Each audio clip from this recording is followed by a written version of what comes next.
There have only been a few occasions where we have discussed the properties of a rotating black hole. Back in Module 5, for example, we discovered that the rotation of a black hole changes the location of the innermost stable circular orbit. For a non-rotating black hole, the ISCO was 3 times further from the center of the black hole than its Schwarzschild event horizon. But for a rotating black hole, the ISCO can shrink until it exactly matches up with the black hole's event horizon. It should be noted that as a black hole spins faster and faster, it also pulls the event horizon inwards. Both the ISCO and the event horizon can be as small as half of a Schwarzschild radius for a maximally rotating black hole. In fact, now would be a good time for us to fess up about a little white lie we've been telling you. Any realistic black hole will have angular momentum and will therefore be spinning. We know that black holes must be spinning because infalling particles carry angular momentum, and we have a pesky law of conservation of angular momentum which tells us that particles will contribute angular momentum to the black hole. While it's convenient for scientists to learn about the properties of black holes from non-rotating solutions, the reality is that the perfect Schwarzschild black hole is unlikely to exist. We should also note something very strange about black hole rotation. There's a limit to how quickly they can spin. We'll talk a little bit more about the mathematics behind this concept shortly, but the basic idea is that the rotation of a black hole drags space-time along with it. Similar to the way that water spirals down a drain, space-time rotates around a rotating black hole. This is a process called frame dragging. The rotation of a black hole depends on its original spin and the cumulative effects brought about by all of the material that has fallen into it. A problem arises when we begin to talk about angular momentum. Previously, we had taken an object's mass and multiplied it by the distance from the point of rotation to calculate its moment of inertia. Do you see the problem here? If all the mass of a black hole is trapped within a zero-volume singularity at its center, how is it possible for a black hole to have a moment of inertia? Well, in 1963, a scientist named Roy Kerr developed a solution to Einstein's field equations, which precisely described the properties of a rotating black hole. In the original research, Kerr described how he characterized the angular momentum of a black hole, but mentions how the moment of inertia cannot be characterized except to say that they are very small. The rotation of black holes is usually characterized by a number between 0 and 1 called A, which is calculated by the equation A equals J times C divided by m squared G. J is the angular momentum of the black hole, m is its mass, and G is Newton's gravitational constant. If you haven't figured it out already, lowercase c is always used to describe the speed of light. If a black hole is not rotating at all, unlikely I know, A takes on the value of 0. If a black hole is spinning maximally, meaning it has reached that upper limit we mentioned before, A takes on a value of 1. As the black hole spins faster, the event horizon and the ISCO are pulled inwards. The rotating black hole's event horizon shrinks to about half the size of a non-rotating Schwarzschild black hole with the same mass. And the ISCO decreases from 3 times the Schwarzschild radius to coincide with the event horizon at half a Schwarzschild radius for maximal rotation. With that said, I now feel comfortable showing you how the radius of the ISCO changes from 3 times the Schwarzschild radius down to 1/2 as rotation of the black hole changes from A equals 0 to A equals 1. In case you are wondering, the maximum allowed spin frequency at the event horizon of a solar mass black hole is 16,000 Hertz. The event horizon of a black hole with the same mass as the Sun can spin as fast as 16,000 times per second. For other masses, we can simply calculate the maximum spin rate as 16,000 Hertz times the mass of the Sun divided by the mass of a black hole. Therefore, higher mass black holes must spin at a slower rate. For a black hole about 36 times the mass of the Sun, you would find the maximum rotation corresponds with about 440 Hertz, or for you music aficionados, the same as a concert A note. The underlying mathematics of Kerr's solution would take an entire course to discuss, but its impact within the scientific community is characterized best by Nobel Prize-winning physicist Chandrasekhar, who said, In my entire scientific life, extending over 45 years, the most shattering experience has been the realization that an exact solution of Einstein's equations of general relativity, discovered by New Zealand mathematician Roy Kerr, provide an absolute exact representation of the untold number of massive black holes that populate the universe. As a rotating black hole twists the spacetime around it, like the ripples in a whirlpool, the twisting and warping of spacetime itself begins influencing the particles and objects within it. Far from the black hole, these forces gently swirl objects around the black hole. The closer you approach the event horizon of a rotating black hole, the more extreme this interaction becomes, eventually pulling anything falling past the event horizon into complete lockstep with the black hole.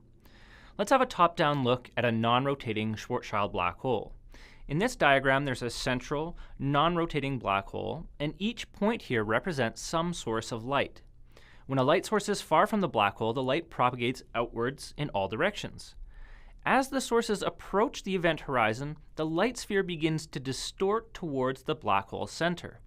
When one of these light sources crosses the event horizon, the light becomes trapped inside. Now let's impart some spin on this black hole, changing it from a Schwarzschild black hole into a rotating Kerr black hole. Since the Kerr black hole drags spacetime, light sources far from the black hole begin to see a shift in the direction their light spheres propagate. But there's an even more interesting change when a black hole is rotating. Not only does the event horizon shrink from the non-rotating Schwarzschild radius down to about half of its normal size for maximal rotation, but particles falling directly inward begin spiraling around the black hole, even though there are no forces acting on them. There's a special distance from a rotating black hole that defines a region called the ergosphere. The outer boundary of the ergosphere is called the stationary limit, and outside of the stationary limit, a spacecraft can park with respect to the black hole.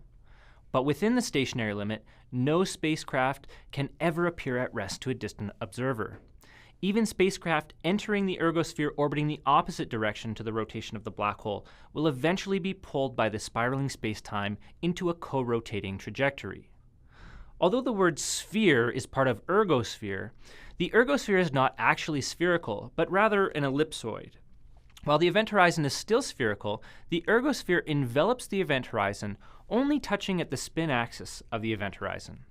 It's good to remind ourselves that the ergosphere and the event horizon are boundaries and not objects, so they don't interact with each other in the same way that particles interact with them.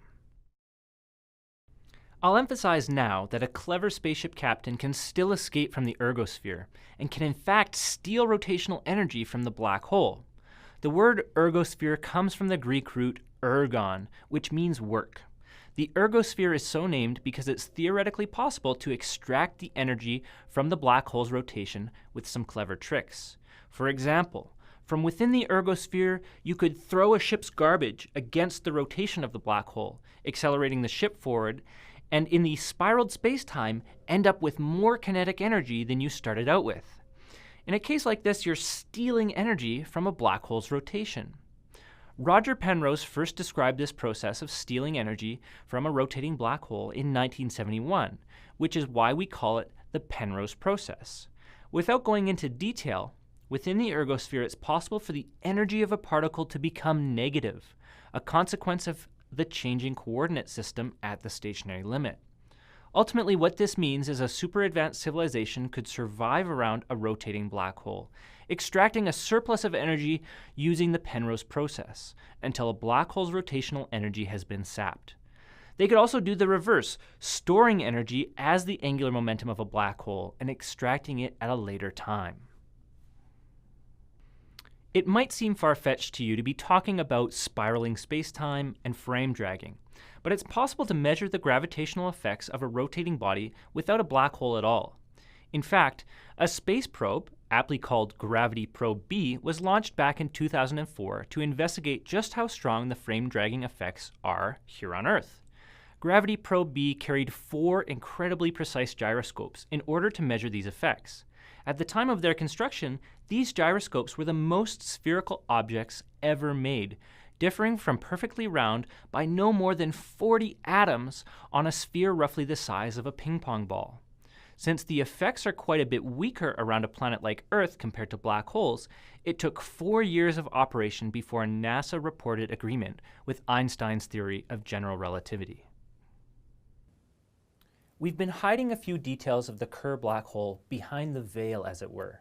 The event horizon of a Kerr black hole should really be called its outer horizon, because the mathematics tell us that there must be another inner horizon hidden inside. The outer horizon is basically the same as the event horizon. It's the boundary from which nothing can escape.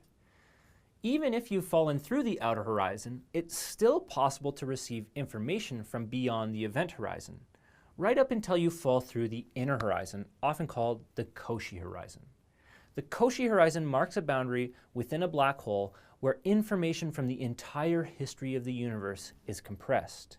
An observer approaching the Cauchy horizon would see more and more of the history of the universe, essentially being battered by the extreme energies that are compressed within that region. Crossing the Cauchy horizon would be perilous enough simply due to the incredible energy densities one would need to survive. But there's yet another mathematical danger lurking within the Cauchy horizon: the Kerr black hole's ring singularity. Unlike the point-like singularities we've been discussing for Schwarzschild black holes, the singularity of a rotating Kerr black hole is a ring instead of a point. The Cauchy horizon may be the universe's last stand at preventing observers from violating cosmic censorship and glimpsing the singularity. What happens if the black hole spin increases? The distance between the outer and inner horizons becomes smaller, and the two horizons will coincide if the black hole has maximal rotation. If the black hole spins faster than maximal rotation, the equations predict that the horizons will disappear and the singularity will become visible to the whole universe. Since there will be no event horizon, the resulting thing will not be a black hole. Instead, we call it a naked singularity. Cosmic censorship predicts that it is impossible to spin a black hole faster than the maximal amount. One final note about rotating black holes. If it were possible to pass through the Cauchy horizon, and if it were possible to survive the cosmic censor, it might be possible that an extremely talented astronaut could pilot their ship past the ring singularity and emerge into another universe. What that universe might look like, or what you would find there, is still unknown. And while it may be tempting to plunge into a Kerr black hole hoping to survive the journey to a new universe, there may be a less dangerous possibility, which we'll talk about next: wormholes.